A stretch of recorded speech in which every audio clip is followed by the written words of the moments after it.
Devido aos inúmeros ataques à nossa fé católica e à Eucaristia, decidi gravar esse vídeo para vocês. Então assista até o final, é muito importante para a sua fé. A paz de Jesus, o amor da Santíssima Virgem Maria, eu sou o Padre Fabrício Rodrigues, seja muito bem-vindo a esse canal. Nesse vídeo, eu quero falar para você sobre como receber a Sagrada Comunhão. Para começar, eu trago para vocês o Catecismo Maior de São Pio X. Nesse catecismo, nós encontramos das disposições necessárias para bem comungar. Antes de começar, eu quero te pedir uma coisa. Se você ainda não é inscrito nesse canal, se inscreva agora. E outra coisinha, compartilhe esse vídeo. Vamos mostrar para mais católicos como receber piedosamente a Sagrada Comunhão. Das disposições necessárias para bem comungar. Produz o sacramento da Eucaristia sempre em nós os seus maravilhosos efeitos? Ele produz em nós os seus maravilhosos efeitos quando o recebemos com as devidas disposições. Quantas coisas são necessárias para fazer uma comunhão bem feita? Para fazer uma comunhão bem feita, são necessárias 3 coisas. Primeiro, estar em estado de graça. Segundo, estar em jejum. Terceiro, saber o que se vai receber e aproximar-se da Sagrada Comunhão com devoção. O que quer dizer estar em estado de graça? Estar em estado de graça quer dizer ter a consciência limpa de todo o pecado mortal. Que deve fazer antes de comungar quem sabe que está em pecado mortal? Quem sabe que está em pecado mortal deve fazer uma boa confissão antes de comungar, porque para quem está em pecado mortal não basta o ato de contrição perfeito, sem a confissão para fazer uma comunhão bem feita. Por que não basta o ato de contrição perfeita a quem sabe que está em pecado mortal para poder comungar? Porque a Igreja ordenou, em sinal de respeito a esse sacramento, que quem é culpado de pecado mortal não ouse receber a comunhão sem primeiro se confessar. Quem comungasse em pecado mortal receberia a Jesus Cristo? Quem comungasse em pecado mortal receberia a Jesus Cristo, mas não a sua graça, pelo contrário, cometeria sacrilégio e incorreria na sentença de condenação. Em que consiste o jejum eucarístico? O jejum eucarístico consiste em abster-se de qualquer espécie de comida ou bebida. E aqui eu abro um pequeno parênteses. Abster-se de qualquer espécie de comida ou bebida, exceto água ou remédios, por um período de 1 hora antes de começar a Santa Missa. Quem não está em jejum pode comungar alguma vez? Comungar sem estar em jejum é permitido aos doentes que estão em perigo de morte e aos que obtiveram permissão especial do Papa em razão de doença prolongada. A comunhão feita pelos doentes em perigo de morte chama-se viático, porque o sustenta na viagem que eles fazem dessa vida à eternidade. Que querem dizer as palavras saber o que se vai receber? Saber o que se vai receber quer dizer conhecer o que se ensina com respeito a esse sacramento, a doutrina cristã e acreditá-lo firmemente. Que quer dizer comungar com devoção? Comungar com devoção quer dizer aproximar-se da Sagrada Comunhão com humildade e modéstia, tanto na própria pessoa como no vestir, e fazer a preparação antes e a ação de graças depois da comunhão. Em que consiste a preparação da comunhão? A preparação antes da comunhão consiste em nos entretermos algum tempo a considerar quem é aquele que vamos receber e quem somos nós, e em fazer atos de fé, de esperança, de caridade, de contrição, de adoração, de humildade e de desejo de receber a Jesus Cristo. Em que consiste a ação de graças depois da comunhão? A ação de graças depois da comunhão consiste em nos conservarmos recolhidos a honrar a presença do Senhor dentro de nós mesmos, renovando os atos de fé, de esperança, de caridade, de adoração, de agradecimento, de oferecimento e de súplica, pedindo, sobretudo, aquelas graças que são mais necessárias para nós e para aqueles por quem somos obrigados a orar. O que se deve fazer no dia da comunhão? No dia da comunhão deve-se manter, o mais possível, o recolhimento e ocupar-se em obras de piedade, bem como cumprir com grande esmero os deveres de Estado. Depois da Sagrada Comunhão, quanto tempo permanece Jesus Cristo em nós? Depois da Sagrada Comunhão, Jesus Cristo permanece em nós com a sua graça enquanto não se peca mortalmente, e com a sua presença real permanece em nós enquanto não se consomem as espécies sacramentais. Da maneira de comungar. Chegou aqui um ponto importantíssimo. Da maneira de comungar. Como devemos apresentar-nos no ato de receber a Sagrada Comunhão?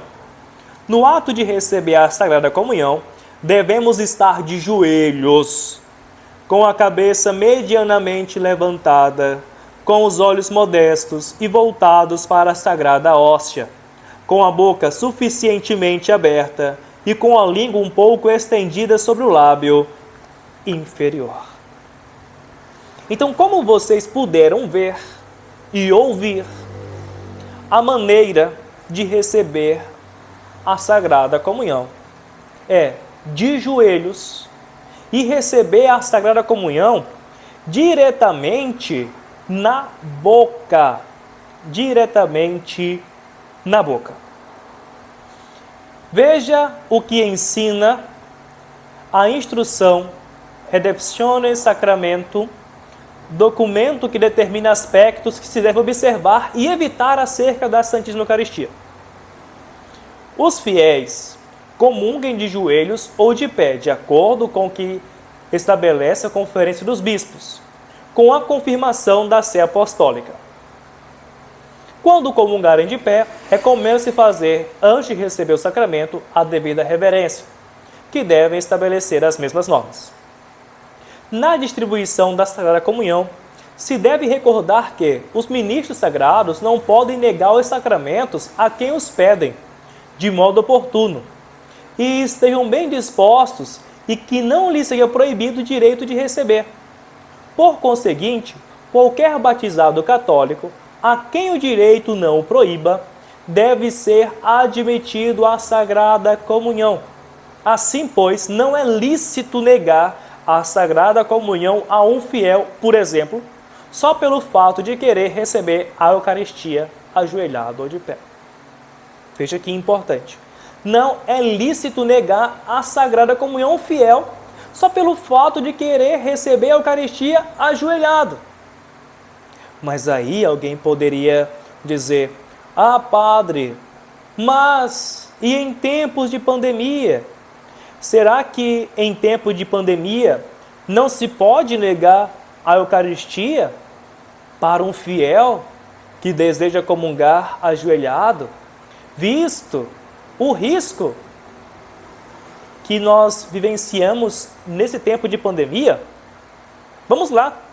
Vamos falar também um pouquinho sobre isso. Muito importante. Olha só. Houve também um momento em que escreveram para o Vaticano justamente nisso, perguntando se era lícito proibir os fiéis de receber a Eucaristia, na boca, porque estava em tempo de pandemia. Agora eu vou pegar aqui para vocês a carta que foi feita. Olha só, isso aqui pelo Vaticano. É proibido impedir a comunhão na boca, mesmo que seja para evitar pandemias, para evitar epidemias. É o que está escrito. Vamos lá. A Congregação para o Culto Divino e para a Disciplina dos Sacramentos respondeu a um católico leigo da Grã-Bretanha na diocese em que a comunhão na língua havia sido restringida devido a preocupações relacionadas à epidemia de um vírus, no qual eu não vou citar agora o nome. Agora, vamos lá para uma tradução da carta. Essa congregação para o culto divino e a disciplina dos sacramentos deseja dar-lhe ciência do recebimento de sua carta datada de 22 de julho acerca do direito dos fiéis de receber a Sagrada Comunhão na língua. Este dicastério observa que sua instrução, Redemptione Sacramento, claramente determina que todo fiel sempre tem direito a escolher se deseja receber a Sagrada Comunhão na língua. Nem é lícito negar a Sagrada Comunhão a qualquer dos fiéis de Cristo que não estão impedidos pelo direito de receber a Sagrada Eucaristia. A congregação lhe agradece por trazer essa importante matéria à sua atenção.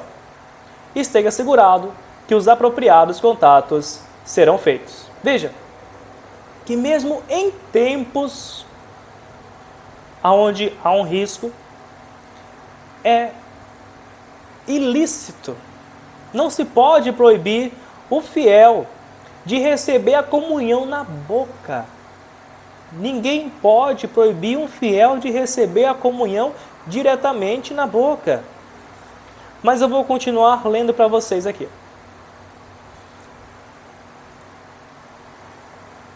Outro ponto importante que diz nesse documento que eu estou citando para vocês. Não está permitido que os fiéis tomem a hóstia consagrada, nem o cálice sagrado por si mesmos, nem muito menos que se passem entre si de mão em mão.